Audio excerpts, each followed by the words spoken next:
Lampalar uzoq muddatga chidagani uchun 1924-yil Jenevrada yashirin majlis o'tkazildi. Bu majlisda Philips, General Electric, Osram, Tokyo Electric kabi zamonning eng buyuk kompaniyalari lampalarni qanday qilib tezroq buzilishini muhokama qilishayotgandi. Chunki sotuvlar borgan sari tushib ketayotgandi. Misol uchun, Osram kompaniyasi 1923-yil 68 million dona lampa sotgan bo'lsa, 1924-yilga kelib bu raqam 28 millionga tushib ketgandi. Chunki bir marotaba lampa sotib olgan inson qaytib lampa sotib olmayotgan edi. Eski ampullar esa g'oyatda yaxshilayotgandi. Shuning uchun ampullarning umrini qisqartirishga qaror qabul qilishdi.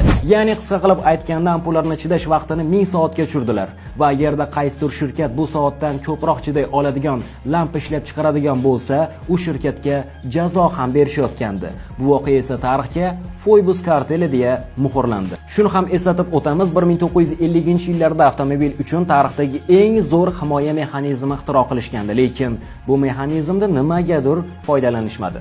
Nima ekan? O'z fikringizni izohlarda yozib qoldiring. Siz uchun maxsus Turkiston News va men jurnalist Temur Ikromovli.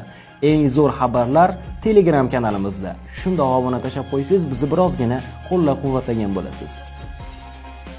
Yasyurt kitobi esa aynan sizlar uchun do'stlar. Esdan chiqaring.